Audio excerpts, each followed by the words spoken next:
No a takto si v podstate môžete robiť výklady. Le Monde, Le Soleil, Trois de Coupe, pif, paf, puf, hotovo. Reálne za pár sekúnd takto máte preložený text. Všetko sa dá, ak sa chce.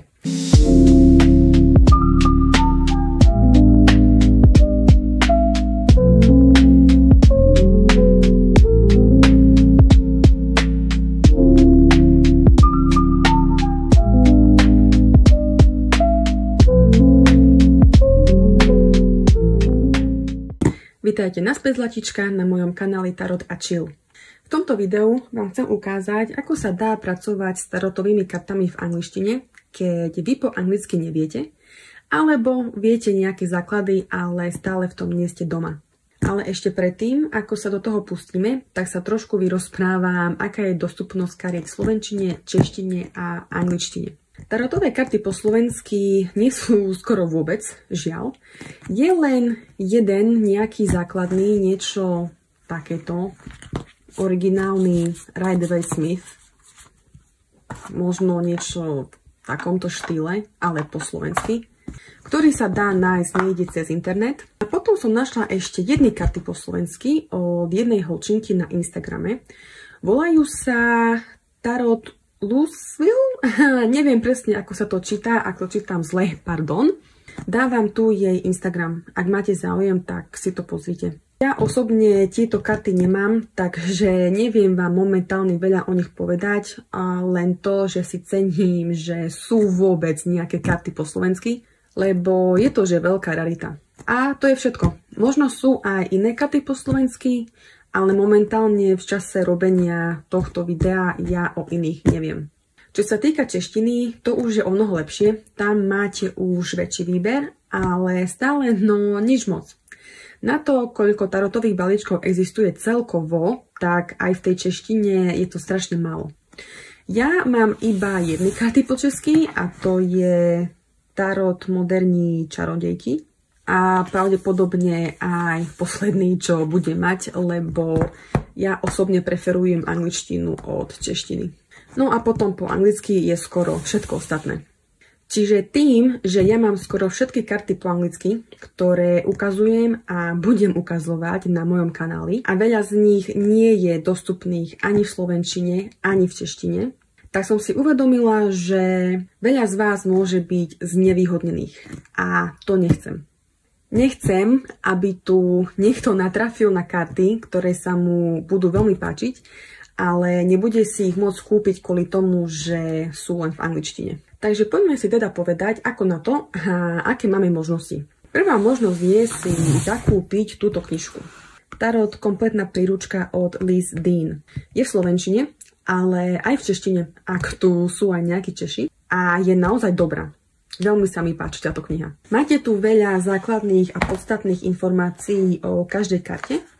Čiže ak budete mať túto knižku, tak ju viete využiť pri hociakých tarotových kartách. Nie, klamem. Pri každých kartách podľa Rider-Waite-Smith systému. Ale tento systém je najznámejší a väčšina kariet sa drží tohto. Ja tiež mám všetky karty podľa Rider-Waite-Smith systému, čiže všetky karty na mojom kanáli sa budú zakladať na tomto symbolizme. A kebyže náhodou v budúcnosti budem riešiť aj iné systémy, tak samozrejme, že to zdôrazním v mojich videách. No a teraz sa poďme pozrieť, ako to bude vyzerať v praxi. Máme tarotové karty v angličtine, máme k tomu príručku, ktorá je samozrejme v angličtine, takže ju nevieme veľmi využiť. No a povedzme, že si chceme vyťahnuť jednu kartu.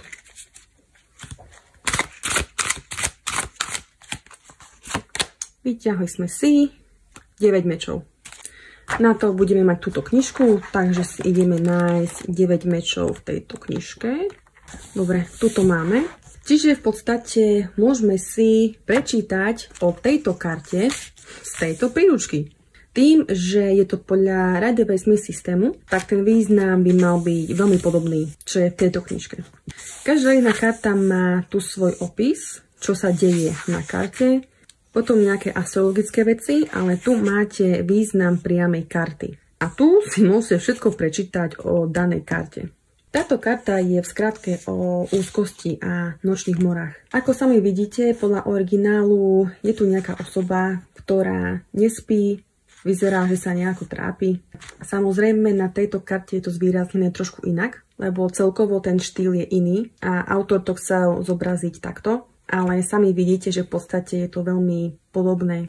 Tiež nejaká holčinka, ktorá proste je v posteli, nespí, trápi sa, má tu nejaké divné oči na sebe. No a takto si v podstate môžete robiť výklady s hociakými tarotovými kartami, keď sú podľa Rider-Waite-Smith systému. Samozrejme, jediná vec, ktorú sa potrebujete naučiť po anglicky, sú názvy kariet.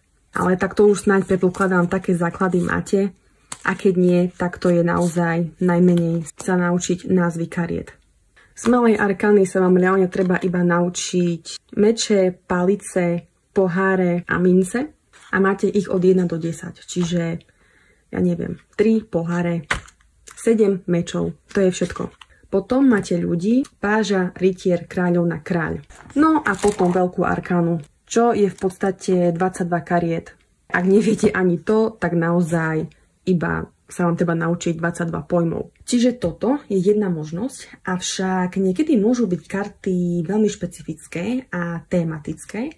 A pri takýchto kartách je predsa lepšie si preštudovať aj ich príručku, aby ste sa vedeli s kartami viac spojiť a lepšie ich pochopiť.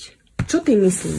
Ja mám jedny karty, ktoré sa volajú Yokai Tarot. Iba v rýchlosti vysvetlím, pochádza to z Japonska a yokai sú také nadprirodzené bytosti a javy, ako napríklad duchovia, démoni alebo nejaké bizarné stvorenia, taký ich folklór, by som povedala. A tieto bytosti sú spájané s rôznymi príbehmi, mýtmi a legendami, ktoré sú súčasťou tej japonskej kultúry. A v tomto tarote to spravili tak, že na každej karte je zobrazený jeden yokai a opísaný, čo symbolizuje. A tým, že mňa táto téma dosť fascinuje, tak v podstate ja sa viem naučiť dosť o tomto japonskom folklóre skrz tieto karty. Čo je síce najviac super, len jediná nevýhoda je, že tieto karty sú vo francúzštine. Le Monde, Le Soleil, Trois de Coupe. Ja som síce maturovala z francúzštiny, ale bolo to už veľmi dávno a s francúzštinou nie som vôbec v kontakte, čiže som toho aj dosť veľa pozabúdala. Takže ani príručku neviem prečítať do takej miery, aby som tomu pochopila. Hneď vám ukážem aj príručku. Vyzerá takto. No a samozrejme každá karta predstavuje toho jedného yokai a stále tu niečo máte opísané o nich. A prečo si zvolili tieto yokai ku určitým kartám, aby to sedelo symbolicky.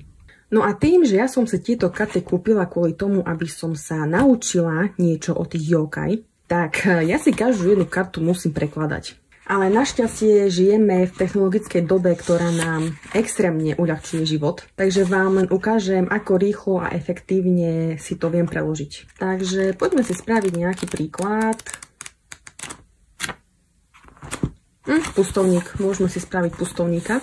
No a samozrejme ešte, ako som hovorila predtým, ja musím vedieť názvy tých kariet, aby som vedela, čo je čo. Tým, že ja po francúzsky trošku viem, tak viem, že l'ermite je pustovník. Samozrejme, niečo som si musela pripomenúť, ale to bolo najmenej. Aspoň som si trošku oprášila tú francúzštinu. Takže poďme na to. Budete reálne potrebovať iba mobil a foťák v mobile. Samozrejme, túto funkciu rozpoznania textu z fotky majú pravdepodobne iba tie najnovšie telefóny, ale predpokladám, že veľa z vás má najnovšie telefóny. A keď nie, tak existujú aplikácie. Ja vám to ukážem na mojom starom mobile cez aplikáciu. Môj terajší mobil samozrejme má tú funkciu, len práve s ním kamerujem. Takže neviem to ukázať cez môj terajší telefón. Čiže poďme na to. Ja som si stiahla jednu aplikáciu, ktorá sa volá Text Scanner. A treba mi reálne iba odfotiť stránku, ktorú chcem preložiť. Scan. Pif, paf, puf, hotovo. Čiže máte celý text v mobile, ja to mám po francúzsky, vy to budete mať asi po anglicky alebo z hociakého jazyka, z ktorého si chcete preložiť text. Okopírujem si, čo chcem preložiť. Kopírovať.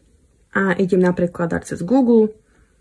Samozrejme, ja to mám z francúzštiny. Vložiť, preložiť a voilà, magic. A máte to tu. Yamabiko je yokai, o ktorom sa vie len málo. Je mimoriadne vzácny, rád žije izolovane v horách, najmä medzi gáfrovníkmi. To neviem, čo je. A možno ho identifikovať iba podľa hlasu. Ak horská ozvena reaguje s malým oneskorením, alebo ak sa jej zvuk mierne líši od originálu, potom ide o Yamabiko. Čiže reálne za pár sekúnd takto máte preložený text. Nemusíte nič písať do mobilu, do laptopu, odfotíte si čo chcete, kopírovať, vložiť, preložiť. A samozrejme pracujete s tým textom. A samozrejme aj pri takýchto kartách stále viete využiť aj túto príručku. Napríklad dáme si toho pustovníka. Pustovník je o uzdravení, o sebapoznaní. Niečo v tom zmysle, že by ste mali momentálne preferovať samotu, ale v takom zmysle, že byť sám so sebou, aby ste trošku zreflektovali seba, aby ste spracovali svoje myšlienky a pocity. A nájsť si nejaký ten duševný priestor, aby ste sa spojili so svojou vnútornou múdrosťou. Čiže zas a znova, táto karta je presne o tom. Čiže vy aj bez toho, aby ste vedeli, čo sa tu píše, tak viete to vyčítať z tejto príručky. Avšak, ako som povedala pri takýchto špecifických kartách, prečo si vybrali taký symbolizmus, aký si vybrali. Aj pri tejto karte si vybrali toho yokai Yamabiko, lebo aj tu, čo som čítala, že je mimoriadne vzácny, že rád žije izolovane v horách a že proste vedie ten samotársky život, čo sa pekne spája s tým pustovníkom. Čiže tým, že ja si viem spojiť tieto veci, tak ja viem lepšie porozumieť takýmto kartám. Preto pri týchto kartách používam aj ten prekladač. Dúfam, že vám to je jasné. Môžete použiť tieto dve techniky pri kartách, ktoré sú v angličtine alebo po prípade v inom cudzom jazyku, ktorý neviete alebo viete je reálne iba nejaké základy. A ešte jednu vec, čo spomeniem. Máme tu ešte orakulové karty, napríklad iba pár z mojej zbierky. Orakulové karty nemajú žiaden systém. Čiže pri týchto kartách neexistuje žiadna univerzálna príručka, ktorú viete použiť. Tu viete reálne použiť iba prekladač. Ako tu napríklad. Máte tu učenie, intuíciu, smrť, otec, zrkadlo, oheň. A to všetko má vysvetlenie v tejto príručke. Len v tejto príručke. Čiže tu si budete reálne musieť prekladať všetko, ak neviete jazyk, v ktorom tá príručka je. Takže to iba na koniec pre tých, ktorí by sa pýtali na orakulové karty. Takže to je všetko. Týmto videom som vám chcela povedať, že všetko sa dá, ak sa chce. A tí, ktorí nevedia po anglicky, tak dúfam, že som vám ukázala cestu, ako aj vy viete pracovať s anglickými kartami, ako si ich taktiež viete užiť a vyžmýkať z nich čo najviac. Týmto sa s vami lúčim a vidíme sa pri ďalšom videu. Bye bye!